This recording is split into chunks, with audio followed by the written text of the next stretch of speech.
সকলকে আমার আনন্দিত জয়গুরু। গতকাল দুর্ঘটনায় পরমদয়ালের দয়ায় বেঁচে যাওয়া একটি কাহিনী ব্যক্ত করব আজ। কাশ্মীরে ঘটে যাওয়া কাহিনীটি। পরম পূজ্যপাদ শ্রী শ্রী আচার্যদেব কাশ্মীরের ঘটনা নিয়ে কথা তুললেন। বললেন, এক গুরুভাই গেছেন ফ্যামিলি নিয়ে। তাদের নাকি ঘটনার দিন ওই জায়গায় যাওয়ার কথা ছিল। তারা হঠাৎ কি মনে করে ভেবে নিল যে একদিন রেস্ট করে পরদিন যাওয়া হবে। ঠিক সেই দিনই কাশ্মীরের ঘটনা ঘটে।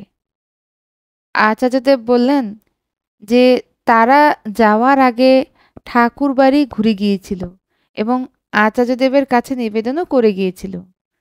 এই যে তারা গুরুর সাথে যুক্ত, এইখানেই তাদের সব থেকে বড় শক্তি। এবং তারা হঠাৎই যাওয়ার প্ল্যান ক্যান্সেল করে দিল আর ঠিক করলো একদিন রেস্ট নিয়ে পরদিন যাবে। প্রত্যেকের জীবনে এই জন্যই গুরুকে ধরা উচিত। তার কথা মতো চলাই আমাদের জীবনের লক্ষ্য হওয়া উচিত। সৎ চিন্তায় নিমজ্জিত থাকো, সৎ কর্ম তোমার সহায় হবে এবং তোমার চতুর্দিক সৎ হয়ে সকল সময় তোমাকে রক্ষা করবেই করবে। তিনি আমাদের ধরেই আছেন, শুধু আমরা আমাদের এই অহংয়ের চোখে দেখতে পাই না। তাই তিনি সব ঘটনার মাধ্যমে আমাদের বুঝিয়ে দেন তার উপস্থিতি। শ্রী ঠাকুরের প্রতিটা কথা যে মানুষের বাঁচা ও বাড়ার উপাদান, তা সবাই বুঝেও বোঝে না। তিনি আমাদের প্রতিটা পদক্ষেপে সেটা বুঝিয়ে দেন।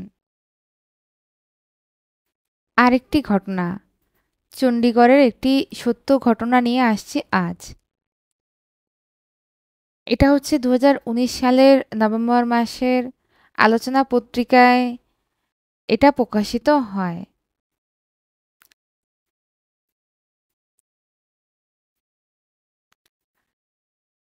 সৎসঙ্গের বক্তব্য হিসেবে রাখতে এত ভালো মানুষ, সত্যি সত্যি এগুলো শুনলে মন খুব আকর্ষিত হয় পরমদয়ালের প্রতি। সৎসঙ্গের মানুষ বুঝতেই পারল না, কারণ সৎসঙ্গে সব রকমের মানুষ থাকে। কেউ একটু বেশি জানে, কেউ কিছুই জানে না, আবার কেউ মাঝামাঝি তার ঠাকুরের প্রতি টান আছে, কিন্তু সে কিছু বুঝতে পারে না। অনেক রকমের মানুষ আছে। তার জন্য আমাদেরকে এমন কিছু বক্তব্য রাখতে হবে যাতে করে মানুষ বুঝতে পারে। তার জন্য এই ছোট ছোট আলোচনাগুলো আপনারাও কিন্তু করবেন। শিবানন্দ প্রসাদ ঠাকুরের কথা বলছেন, বলতে বলতে বলছেন যে শ্রী শ্রী ঠাকুর মানুষ ভিক্ষা চেয়েছেন। তার বাণীতে আছে, কে আছো এমন দরদি আর্য আত্মজ সন্তান, তাকে মানুষ ভিক্ষা দেবে। তার আয় মানুষ, ব্যয় হচ্ছে প্রেম। দীক্ষার মাধ্যমে তিনি প্রকৃত মানুষে পরিণত করেছেন। এর মধ্য দিয়ে অন্তর্নিহিত গুণাবলীর বিকাশ হয়। এমন লোক দেখিনি দীক্ষা নিয়ে চলছে কিন্তু মানবীয় গুণাবলীর বিকাশ ঘটেনি। দীক্ষা নিয়েছেন, পরমদয়ালের নির্দেশ মতো চলেছেন, অথচ আপনার কোনো উন্নতি হয়নি, এমনটা নয়। যে মন্ত্র নিয়ে তিনি এবার অবতীর্ণ হয়েছেন তা এ যুগের উপযোগী মন্ত্র। ভিন্ন নামে ডাকলে তিনি সাড়া দেন না।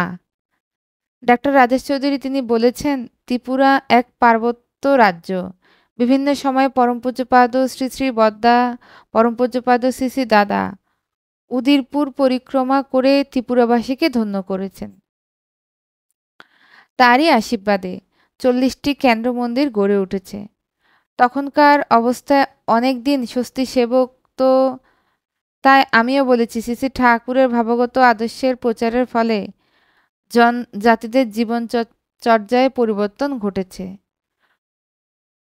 মদ্যপান আমিষ ভক্ষণ পরিত্যাগ করে তারা দুবেলা বিনতি প্রার্থনা, গুরুজনদের প্রণাম করছে। পূর্বে শিক্ষিত যুবক যুবতীরা রাজনৈতিক নেতাদের পিছন পিছন ঘুরত, যুবকরা ক্লাবে ঘুরত, তামসিক জীবনযাপন করত। এখন তারা ইষ্ট আলোচনা, যাজন ইত্যাদি কর্মে নিযুক্ত। প্রশাসনও স্বীকার করেছে সৎসঙ্গের প্রভাব বৃদ্ধির ফলে উগ্রপন্থীদের আন্দোলন নিয়ন্ত্রিত হয়েছে।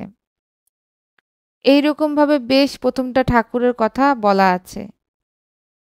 এরপরে গুরু নাম সিং বলেন, পাঞ্জাবি ভাষা জানিয়ে গুরু গ্রন্থ সাহেব পাঠ করেন। গুরু নানক বললেন, দাও, দিলে এত পাবে যে যুগ যুগ খেয়েও শেষ করতে পারবে না। শ্রী শ্রী ঠাকুরও বলেছেন, দিতে তিনি প্রতিদিন ইষ্টিভীতি নিবেদন করতে বলেছেন। আমার মনে হয় গ্রন্থ সাহেব ও শ্রী শ্রী ঠাকুর অনুকূলচন্দ্র অভিন্ন ঠাকুরের মধ্যে গুরু নানকও আছেন। অতঃপর শ্রী শ্রী ঠাকুর দয়ালের কয়েকটি কাহিনী তুলে ধরলেন। আমার একজন পরিচিত ব্যক্তির পা অ্যাক্সিডেন্ট ভয়ানক ক্ষতিগ্রস্ত হয়। চণ্ডীগড় হাসপাতালে ভর্তি করা হয়। হাসপাতাল থেকে ফোনে সে আমায় তার কথা জানায়। চণ্ডীগড় হাসপাতালে এক ডাক্তার আমায় ফোন নাম্বার দিয়েছিলেন। তাকে ফোনে ওই রোগী ভর্তির সংবাদ দিলাম। জানা গেল যে ডাক্তার ওই রোগীকে চিকিৎসা করছেন। তিনি দেখে স্থির করেছেন পাটি কেটে বাদ দিতেই হবে। গুরুভাই ডাক্তার ওই চিকিৎসককে বললেন, পা যখন কেটে বাদ দিতেই হবে একদিন অপেক্ষা করুন। সেই কথা মতো একদিন অপেক্ষা করা হলো। ওই ডাক্তারবাবু খুব নাম করতে লাগলেন। পরদিন দেখা গেল পায়ে কিছু রক্ত চলাচল শুরু হয়েছে। সেদিনও চিকিৎসকের সাথে ওই ডাক্তার দেখা করে আরও 2 দিন অপেক্ষা করতে অনুরোধ করলেন। প্রথম একদিন, তারপর আরও 2 দিন, মানে 3 দিন। 3 দিন অপেক্ষা হলো আর নাম চলতে থাকলো। 2 দিন পর দেখা গেল অবস্থা আরও ভালো দিকে। চিকিৎসক বললেন, এ তো মিরাক্কেল, অলৌকিক কি করে হলো? গুরুভাই ডাক্তারকে বললেন, শ্রী শ্রী ঠাকুরের দয়ায় সব সম্ভব হয়। এরপর রুগীর বাড়ির সকলের দীক্ষা হলো। সেখানে একজন ঋত্বিক, একজন যাজক ছিলেন। আরও দীক্ষার জন্য তারা ওই গ্রামে সৎসঙ্গ করতে আগ্রহী হলো। সকলে আকৃষ্ট হতে শ্রী শ্রী ঠাকুরের অপার দয়ার কথা প্রকাশ করি। 48 জন পাঞ্জাধারী দীক্ষা হয়। গুরুর সাথে ভাব থাকলে যা করতে যাচ্ছি তাতেই সফল হব।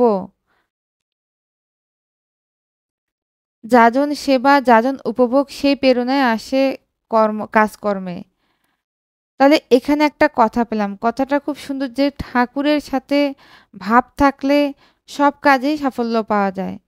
আমরা আমাদের কাজে যদি বাধা এবং তা না করি তাহলে আমরা শিখব কি করে? তাই বাধা আসা ভালো, জীবনে দুঃখ থাকা ভালো।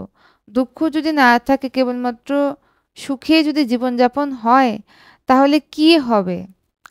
দিনের পর দিন আমরা এতটাই আয়েশে হয়ে যাব, আমাদের মনে আমাদের হঠাৎ করে কিছু হয়ে গেলে আমরা নিজেরাই কিছু করতে পারবো না। আজ ইষ্টপ্রসঙ্গ এ পর্যন্তই। সকলকে আমার আনন্দিত জয় গুরু।